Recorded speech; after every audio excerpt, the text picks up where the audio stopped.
మరి ఈరోజు మీరందరూ కూడా వివిధ పార్టీల నుండి కాంగ్రెస్ కావచ్చు, భారతీయ జనతా పార్టీ కావచ్చు, ఇతర పార్టీలు కావచ్చు, చాలా పెద్ద ఎత్తున నకరేకల్ నుంచి మీరు హైదరాబాద్ దాకా వచ్చి ఈరోజు తెలంగాణ భవన్లో మరి కేసీఆర్ గారి నాయకత్వాన్ని బలపరుస్తూ వారి నాయకత్వంలోనే బంగారు తెలంగాణ సాధ్యమవుతుందనే ఒక విశ్వాసాన్ని ప్రకటించినందుకు మీ అందరికీ స్వాగతం సుస్వాగతం కూడా ఈ సందర్భంగా నేను తెలియజేస్తా ఉన్నాను. ఒకసారి దయచేసి 4 ఏళ్ల కింద ఉన్న పరిస్థితిని ఇప్పుడున్న పరిస్థితిని నల్గొండ జిల్లాలోనే మీరు బేరీ చేసుకొని చూడాలని చెప్పి నేను కోరుతా ఉన్నా. నల్గొండ జిల్లా నిజానికి మన టీఆర్ఎస్ పార్టీకి తెలంగాణ ఉద్యమానికి మొదటి నుంచి కూడా బ్రహ్మాండంగా అండగా ఉన్న జిల్లా. ఉద్యమకారులు పెద్ద పెద్ద నాయకులు రాకపోవచ్చు, కానీ ఉద్యమకారులు మరందరూ కూడా క్షేత్రస్థాయిలో కదిలి మొదటి నుంచి కూడా జిల్లాలో ఊపిరిలూదిన విషయం కూడా మేమెవరం కూడా మర్చిపోము. నల్గొండ జిల్లా విషయంలో మరి ఆ ప్రాంతం నుంచి ప్రాతినిధ్యం వహించిన కాంగ్రెస్ పార్టీ పెద్దలు చాలామంది ఉన్నారు. ఈరోజు మీ జిల్లాలో ఉండే మహామహులు కాంగ్రెస్ నాయకులు, ప్రస్తుత పిసిసి అధ్యక్షుడు కానీ, ప్రస్తుత సిఎల్పి నాయకుడు కానీ, అదే రకంగా మంత్రులుగా పనిచేసిన ఇతరులు కానీ, వీరందరూ కూడా దశాబ్దాల పాటు అధికారాన్ని, దశాబ్దాల పాటు మంత్రి పదవుల్ని అన్నింటినీ కూడా అనుభవించిన వాళ్ళు. 55-60 ఏళ్ల పాటు, అంటే ఇప్పుడు భారతదేశానికి స్వాతంత్రం వచ్చి 71 ఏళ్ళు అయితే ఈ 71 ఏళ్లలో దేశాన్ని, రాష్ట్రాన్ని సుదీర్ఘకాలం దశాబ్దాల పాటు పరిపాలించింది 55 ఏళ్ల పాటు. నిర్దిష్టంగా చెప్పాలంటే కాంగ్రెస్ పార్టీ, కాంగ్రెస్ ప్రభుత్వాలు.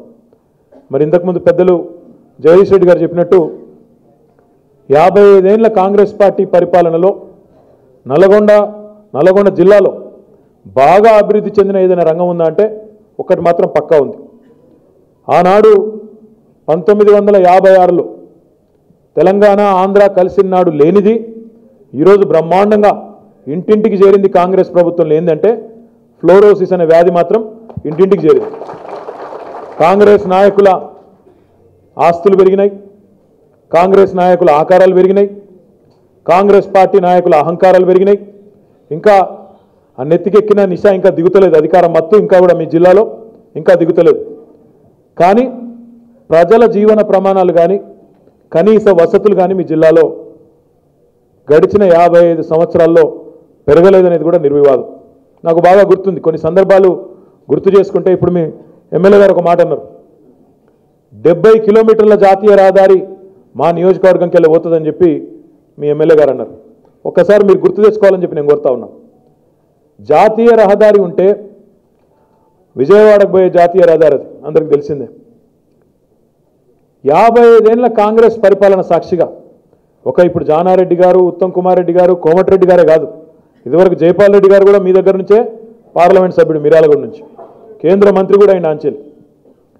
ఎట్లాంటి దుస్థితి అంటే నల్గొండ ప్రజలది, యాక్సిడెంట్లు అయ్యి జాతీయ రహదారిని వెడల్పు చేయకపోవడం వల్ల యాక్సిడెంట్లు అయ్యి ప్రజలు రోజుకు 5-6 చచ్చిపోతుంటే ఆఖరికి మీ నకరేకల్ నియోజకవర్గంలోనే అష్టదిగ్బంధం చేసినారు. మీరు జాతీయ రహదారిని అష్టదిగ్బంధనం చేసి ఆనాటి కాంగ్రెస్ ప్రభుత్వం మెడలు వంచి, ఎందుకంటే ఆనాడు నాయకులు పట్టించుకోలేదు, చివరికి ప్రజలు రోడ్డెక్కి జాతీయ రహదారి మీద ధర్నాలు చేసి రహదారిని విస్తరించాలంటే ఈరోజు కష్టమో ముక్కుతూ ములుగుతూ 4 లేన్ల రహదారి చేశారు. నిజానికి అది 8 లేన్ల రహదారి ఉండాలి, కానీ 4 లేన్ల రహదారి మాత్రం చేసి వదిలిపెట్టినారు. అంటే చివరికి రోడ్ల లాంటి సమస్యలు కూడా, కనీస అవసరాలు, జాతీయ రహదారి పోతుంటే అక్కడ రోడ్డు మీద యాక్సిడెంట్లు కాకుండా ఉండాలనే సోయి కానీ, స్పృహ కానీ, ప్రజల ప్రాణాల పట్ల కనీస పట్టింపు కానీ లేని, సోయి లేని పాలకులు గతంలో నల్గొండ నుంచి ప్రాతినిధ్యం వహించడం జరిగింది. ఫ్లోరోసిస్ పాపం వాళ్ళ ఆస్తులు ఎట్లా పెరిగినాయో ఫ్లోరోసిస్ కూడా అట్లే పెరుగుతా పోయింది. 2 లక్షల మంది జీవోత్సవాలుగా మారిపోయే ఒక దుర్మార్గమైన పరిస్థితి ఈరోజు నల్గొండ జిల్లాకు దాపురించింది. అంటే మునుగోడు, దేవరకొండ ప్రాంతాల్లో ప్రజలు దాదాపుగా ప్రతి ఇంటిలో నీళ్లు కొనుక్కొని తాగాల్సిన పరిస్థితి వచ్చిందంటే అది ఎవరి పాపమో, ఎవరి వల్ల ఆ పరిస్థితి వచ్చిందో ఒక్కసారి మీరు ఆలోచించాలని చెప్పి నేను కోరుతా ఉన్నా. ఏంటండి వీడియో నచ్చిందా? అయితే ఓ లైక్ వేసుకోండి, లేదంటే ఓ కామెంట్ చేయండి. ఎప్పటికప్పుడు మా వీడియోస్ చూడాలంటే సబ్స్క్రైబ్ చేసుకోండి.